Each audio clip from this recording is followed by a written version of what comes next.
Have you ever felt that strange rush, heart-pounding, breath-sharpening, when someone challenges your ideas in front of others? In that moment, something primal awakens inside you, a need to dominate, to prove yourself, to win. But what if I told you that the moment you give in to that urge, you've already lost? Not just the argument, but something far more important, your control. Today, we begin a journey through the hidden art of power, not through shouting, nor through aggression, but through something far more dangerous and far more effective: silence. What you're about to discover may change the way you perceive conflict forever. In the heat of argument, most people believe the loudest voice wins. They measure strength by how effectively they can tear down another's words, by how clever their counterpoints sound. But this belief is a lie, an illusion designed to keep minds reactive and vulnerable. Friedrich Nietzsche once said, "He who cannot obey himself will be commanded." Think about that. If your emotions dictate your reactions, then every opponent becomes your master. You're not in control, you're being played. The real battlefield isn't the room you're in, it's the space behind your eyes. Imagine two people locked in debate. One raises their voice, their fists clench, their words sharpen into verbal daggers. The other says nothing. They breathe, they observe, they listen. And when they finally speak, the room goes still. Why? Because silence disarms, it confuses, it forces others to fill the space with their own insecurity. This is not passivity, this is control. Real power does not reveal itself in chaos, it rules from beneath it, and yet very few understand how to wield it. But why do people argue so fiercely in the first place? It's not truth they're chasing, it's validation. The ego, that fragile whisper of identity, feels threatened whenever it's challenged. Most people don't argue to understand, they argue to survive, and in that desperation, they become blind. Logic disappears, emotions hijack the conversation, and in their panic to win, they expose everything they were trying to protect. This is the trap that Nietzsche warned against, and it is one you must learn to see. Let us go deeper. Picture a moment where someone insults you in front of others. You feel the sting, the anger rising like a fire. The natural reaction is defense, immediate, emotional, and loud. But what if you did nothing? What if your silence said, "Your words are not worthy of my energy"? What happens then? You change the entire dynamic. Your lack of reaction forces the other person to show their cards. They grow more desperate, more loud, more foolish, and all the while, you grow stronger, quieter, and more in control.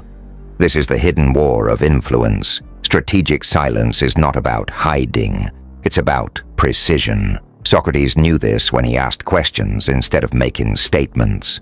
He guided people not by force, but by exposure to themselves. Steve Jobs mastered this in meetings, speaking only when his words could bend the room. Miyamoto Musashi used it on battlefields, controlling his enemy's emotions before swords were ever drawn. Each of them mastered the art of silence, not as avoidance but as dominance, and their legacy proves its power. Still, silence can feel unnatural. Humans crave response. We are conditioned to speak, to justify, to fill space with sound. But what happens when you don't? When you pause instead of react? The silence becomes a mirror. Others are forced to see themselves in it, and most cannot bear their own reflection. This discomfort is power. It gives you the upper hand before a word is spoken, but only if you resist the temptation to speak first. The world today rewards reaction. Social media thrives on outrage, not reflection. Everyone is yelling, trying to be heard, afraid of being irrelevant.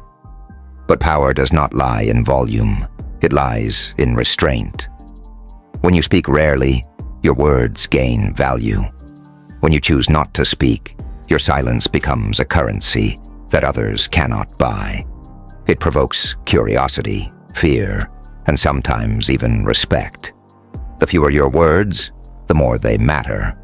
This is not philosophy. This is strategy.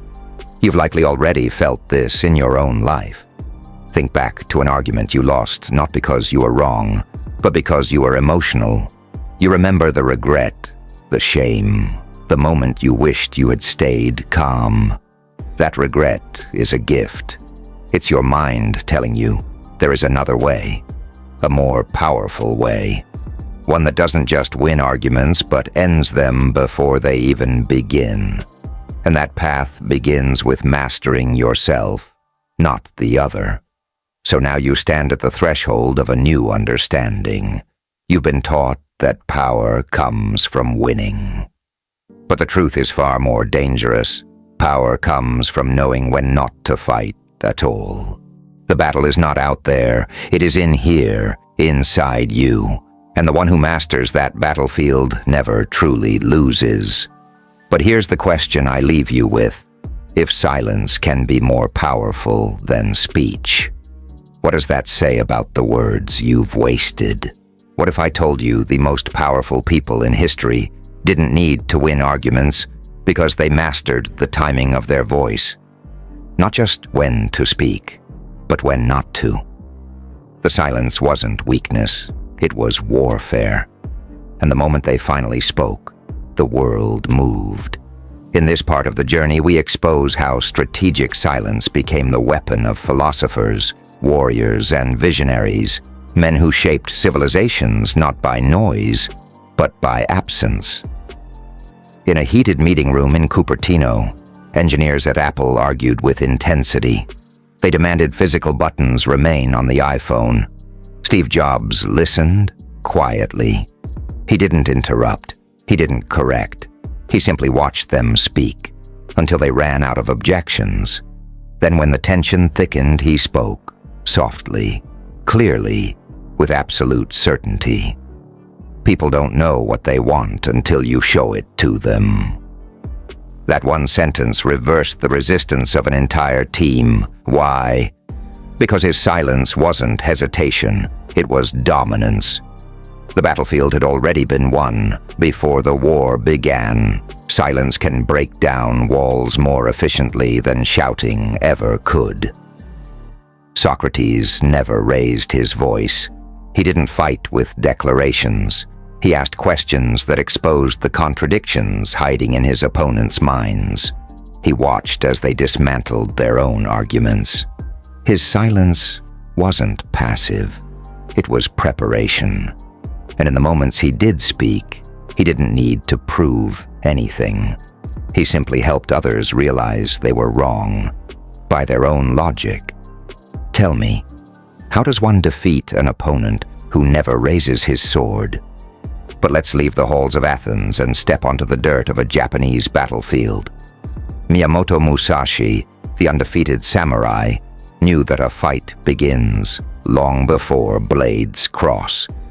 In his most famous duel against Sasaki Kojiro, Musashi arrived hours late on purpose. Kojiro, burning with rage, paced and boiled under the sun. When Musashi finally appeared, calm and collected, Kojiro was already emotionally shattered. The duel was over before it began. Musashi's silence, his timing, his unreadable presence. It was psychological sabotage. That is the kind of power no sword can block. What ties these three figures together, Jobs, Socrates, Musashi, is not charisma, nor genius, nor fortune. It is control. Control over themselves, their reactions, their presence. They understood something that you likely don't. The real game isn't about having the right argument or the better facts. It's about who owns the tempo. Silence is not a lack of action. It's how masters set the rhythm of the conversation, and everyone else just dances to their beat. Now imagine applying this power to your own life. You're in an argument with a colleague, a partner, a friend.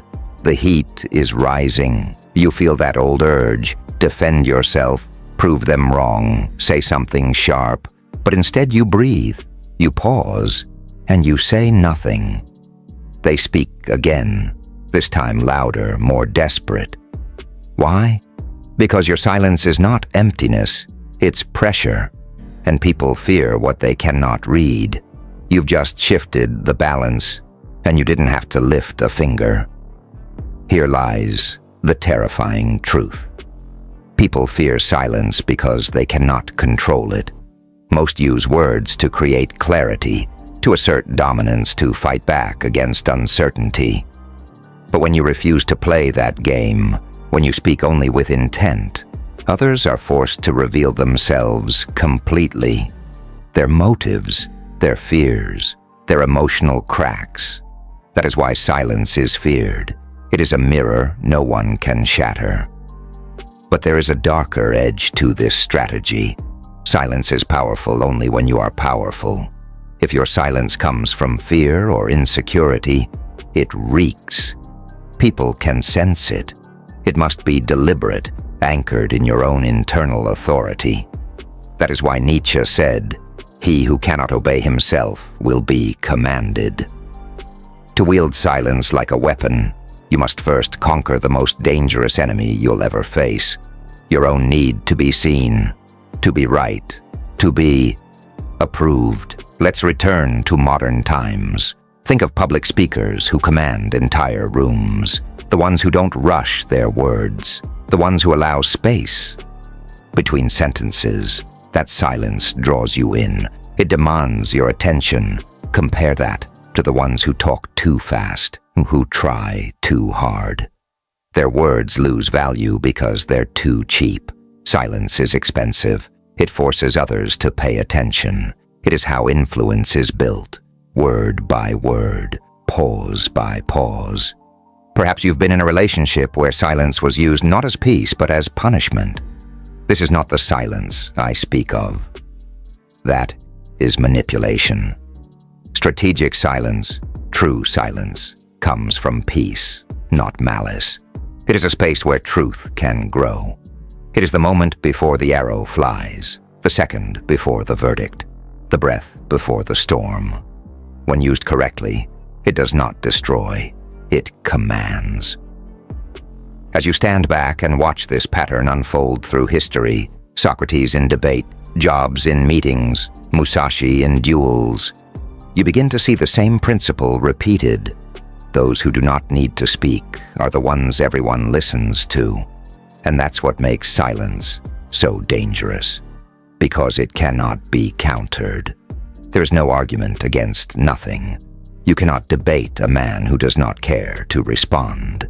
You cannot provoke someone who has already won within. And now, I leave you with a thought that should trouble you. If the most powerful individuals in history said less, but achieved more, then what does that say about your endless talking, your need to respond to every insult, your addiction to being heard? Perhaps the real question is this: what would happen to your life if you stopped reacting and started controlling the silence? Let me ask you something dangerous. If you had a limited number of words left to speak in your life, would you still waste them trying to win an argument? Most people would. Because most people are enslaved to the illusion that being heard is the same as having value. But the final form of power isn't in being heard. It's in being felt without speaking. This is where we arrive, the end of the game, where silence becomes not a tactic, but a truth. Think back to every time you argued, every time you fought to be right. What did it earn you? Maybe you won, but did anything change? Did the other person suddenly abandon their beliefs, or did they dig in deeper? Psychological research confirms it. Arguments almost never change minds. In fact, they reinforce them. It's called the boomerang effect. When confronted, people cling tighter to their views. So what does that make your brilliant logic and passionate defense? Useless. Or worse, fuel for your opponent. The great minds never argued to win, they argued to reveal. Nietzsche didn't shout his philosophy. He embedded it in paradoxes, left for others to unravel. He knew that truth forced on someone is always rejected, but truth discovered within, that reshapes a soul. The ones who shape reality don't force it. They craft it through presence, precision, and silence. They don't speak to defend themselves. They speak to design perception. And they remain silent when words would only diminish their influence. Do you know why silence is feared in a debate? Because it creates space. And space demands self-awareness.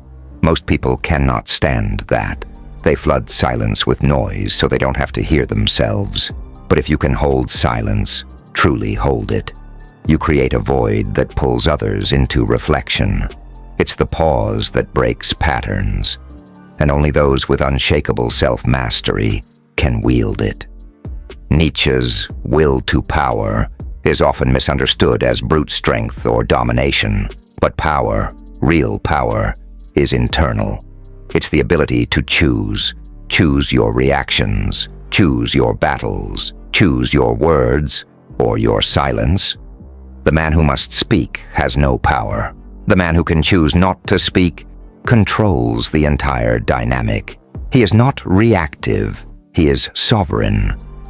The reason most people can't escape this trap is because they confuse ego with identity. When someone challenges them, they feel attacked, not their ideas, them. And so they defend, argue, escalate. But what if you no longer needed to be right? What if you were secure enough to let others speak their nonsense and say nothing at all? That, paradoxically, is when people start listening to you. Not because you shouted, but because they sensed you didn't need to. This is the final transformation. You stop trying to win, and instead start to shape. You speak only to influence, never to defend. You observe more than you assert. You enter conflict not to be validated, but to elevate, or to exit without a word. You become, in Nietzschean terms, the Übermensch, not by conquering others, but by mastering yourself so completely that others cannot help but be drawn into your gravity. Still, this silence is not avoidance. Weakness retreats, strength withholds. There are moments when words must be spoken. Galileo stood trial. Socrates drank poison. Jobs faced critics. Musashi faced blades. But none of them fought for ego. They fought with intent. Each word a weapon, each silence a shield. They understood this. Conflict is not evil. It is a crucible. But not all flames are worth walking into. Only the ones that temper your mind, sharpen your will, and clarify your path. So how do you use this? Simple.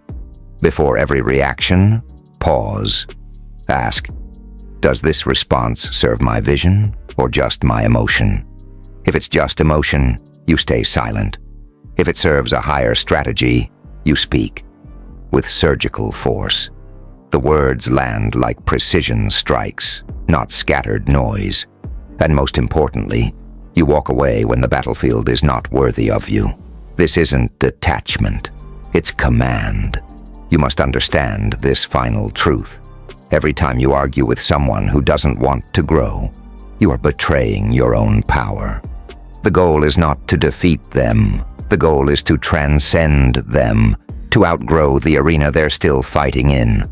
That's what Nietzsche meant by self-overcoming. Not escaping conflict, but choosing which conflicts are worth your energy.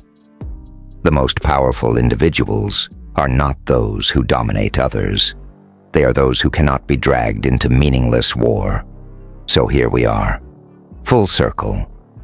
You now know that real power has nothing to do with shouting louder, proving you're right, or being admired. It comes from a terrifying, liberating truth. You don't need to speak to win. You don't need to be heard to influence. You don't need to react to be powerful. Because when you finally master your silence, the world starts to listen. But now, a final question remains. One that reveals who you really are. When you next find yourself ready to speak, will you be in control of your words, or will they be in control of you?